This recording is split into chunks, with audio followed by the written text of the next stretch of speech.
දැන් ලංකාවේ හැමතැනම සූර්ය කෝෂ සූර්ය පැනල හයි කරනවා.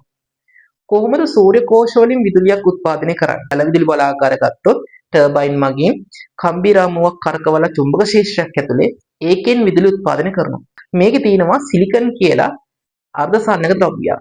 මේ සිලිකන් කියන අර්ධසාන්නක ද්‍රව්‍ය වලට බෝරෝන් වගේ මූලද්‍රව්‍ය එකතු කරලා මේක ටිකක් ධන ගතිය වැඩි ස්වභාවයක් බවට පත් කරනවා. ෆොස්ෆරස් වගේ මූලද්‍රව්‍ය සම්බන්ධ කරලා මේකේ ඍණ ස්වභාවය ටිකක් වැඩි කරනවා. ධන ස්වභාවය අපි කියමු p type කියලා සහ ඍණ ස්වභාවය n type කියමු.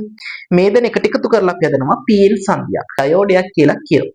ඉතින් මේ ඩයෝඩයට pn සංදියට දහවල් කාලයේදී සූර්යාලෝකය වැටුණාට පස්සේ සූර්යාලෝකයේ තියෙන ශක්තිය නිසා pn සංදියේ තියෙන සිලිකන් පරමාණු වලින් ඉලෙක්ට්‍රෝන ගැලවෙන්න පටන් ගන්නවා.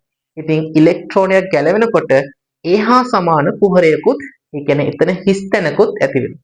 අපි ඉලෙක්ට්‍රෝන ඍණාරෝපණය කියලා ගත්තොත් මේ කුහරය ධනාරෝපිත වෙනවා.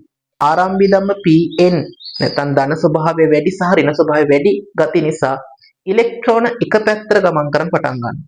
ඒකේ තියෙන කුහර ටික නැත්නම් අපි කියන ධනාරෝපණ තව පැත්තට ගමන් කරන්න පටන් ගන්නවා. ඉලෙක්ට්‍රෝන හා කුහර ගමන් කිරීම නිසා මේක ඇති වෙන සරල ධාරාවක්. ඉතින් මේ ධාරාව එළියට අරගෙන තමයි විද්‍යුත් ශක්තිය බවට පත් කරන්නේ. එහෙනම් සූර්ය කෝෂ වලින් කරන්නේ සූර්ය ශක්තිය විද්‍යුත් ශක්තිය බවට පත් කිරීමක්. එහෙනම් ඔයා දන්නවා දැන් සූර්ය කෝෂ සූර්ය පැල දැක්කට පස්සේ එහෙනම් මේකේ ඇතුළේ වෙන ක්‍රියාව ඔයා දන්නවා. එහෙම ගොඩක් වටිනවා. මොකද අපි සාමාන්‍ය ජීවිතයේ දකින්න ගොඩක් දේවල් භෞතික විද්‍යා සංකල්ප අරගෙන තමයි හදලා තියෙන්නේ.